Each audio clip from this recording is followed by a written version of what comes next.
Hello guys, Happy New Year, first video of 2025. I'm currently extremely excited because I'm parked outside of Meow Wolf in Denver. It is a art exhibit of over 300 artists that came together and put together this kind of psychedelic exhibit. I'm hyped because some things are just meant to happen, okay? I spent New Year's overseas. I went to Romania and Latvia, spent New Year's with my very good university friends. And while I was at the airport on my way there was this advertisement for Meow Wolf. I googled it. I was like, what the heck is this? And it turned out to be this thing, and I thought it would be really great to be in Denver sometime to check it out. Totally looks like something I would like. And it just so happened that there is currently a snowstorm roaring through the US, so my flight got delayed. So now I'm in Denver on a layover, and I'm gonna go check this out. In this video, we're also going to talk a little bit about why I believe that solo travel is good. It's character development. It is fun and gives you confidence and not something to be afraid of, for sure, as well as why younger people should spend more money in their 20s. Yes, it's important to save for the future and think about your retirement and financial independence and whatnot, but it's also incredibly important to accumulate life experiences and have fun in your life. So for now, let's go to Meow Wolf together, and then we'll sit down and chat a little bit. Let's go.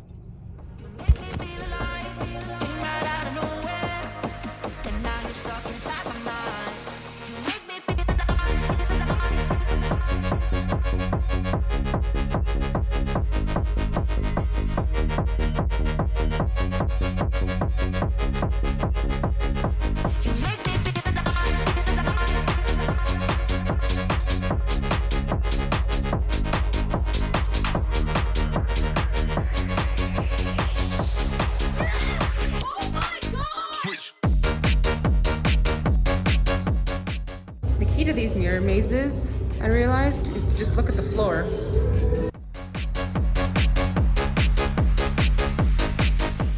Whew, okay, so I went. It was certainly interesting. It was worth it.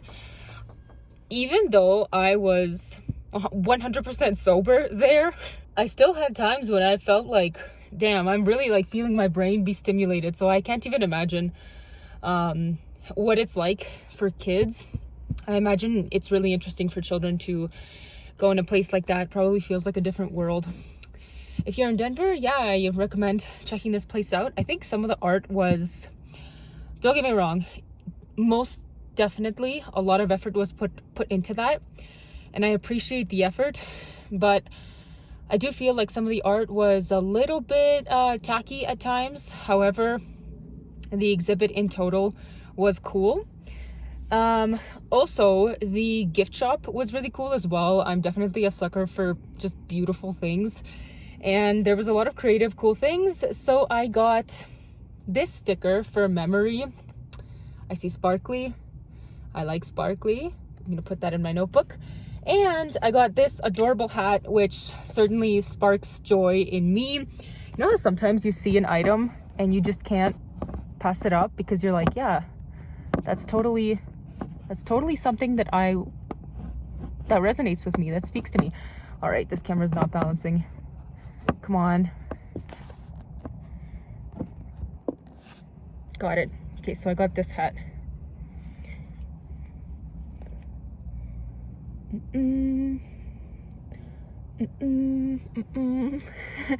It's a little bear with a piercing. I think it's so cool. I like it. What do you guys think? I like it. Plus, again, considering that there's a ton of snow right now in the Midwest, it's perfect. I'm not a big hat wearer, but I think maybe I'm a hat bear. Get it? Because it's bear. Okay. Anyways, so now for the rest of this little vlog, let's talk about New Year's, how I spent New Year's. I'm gonna maybe hold this so that the audio isn't terrible. Anyway, so I had a really awesome New Year. I spent it overseas. I think I mentioned earlier that I went to Romania and Latvia. In Romania, I visited my really good friend in Timișoara, And I also took a little road trip to Corvin Castle, Sibiu, as well as the Fortress of Deva. Then I went to Latvia. In Latvia, I stayed in Riga with my friends, and in Riga, I just pretty much saw the old town. I saw the city itself.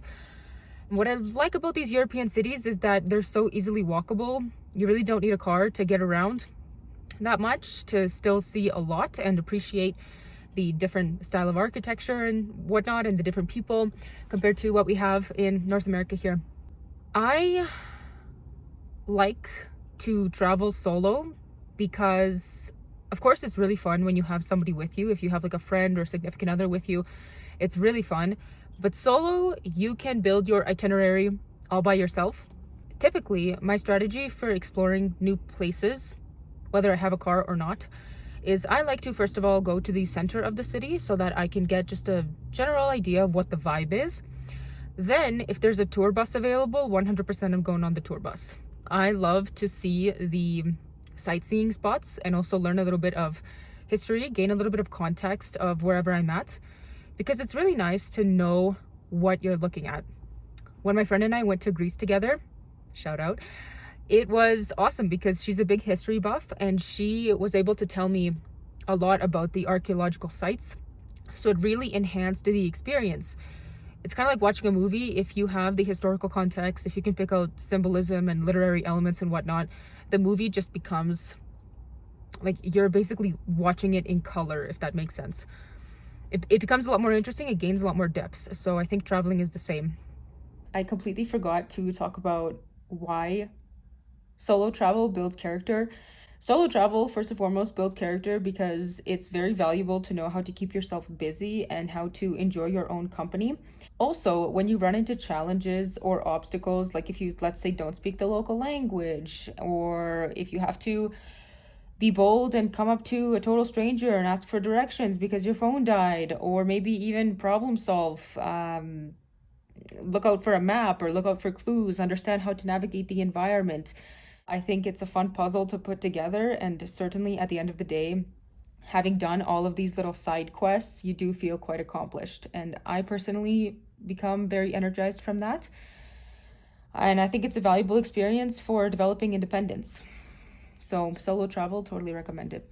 Other than that, I also want to talk a little bit about kind of what this video started off with, which is more of a philosophical take on traveling and making the most out of your life and kind of leading a fulfilling life. Of course, we oftentimes on social media see people's highlight reel. Even this video, when I am going to Meow Wolf, when I went to Meow Wolf and I'm showing you guys these pictures and stuff, it's the highlight reel of what I saw. Despite this, there are absolutely many ways to make your life fulfilling. And in order to do that, it's very important to understand that when you're young, you don't have a lot of money, but you have a lot of time and you have a lot of health. When you're in your middle age, you have money, you have your health, but now you're kind of short on time, especially when people start families and get really serious into their work. And when you're a senior, you have time, you have money, but you have declining health. I really learned this concept, kind of internalized this concept from the book Die with Zero. The premise of the book is essentially that a lot of people spend a lot of their mental effort and time saving for money and saving for retirement. And unfortunately, by the time that they retire or by the time that even they pass away, they have more money than they actually need.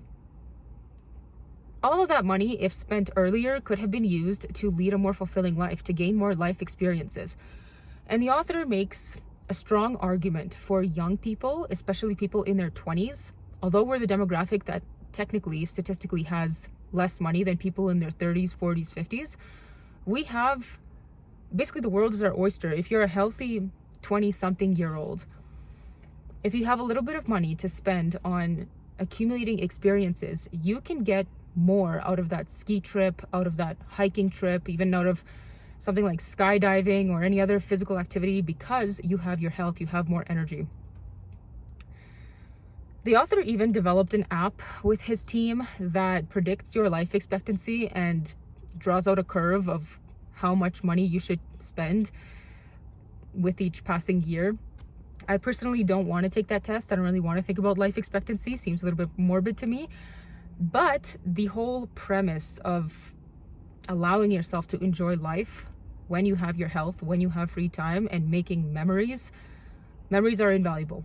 So I agree with the premise of the book.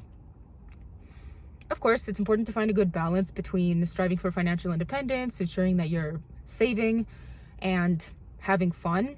But it's a very good idea to keep in the front of your mind if you're thinking, should I or should I not say yes to building a new experience in my life?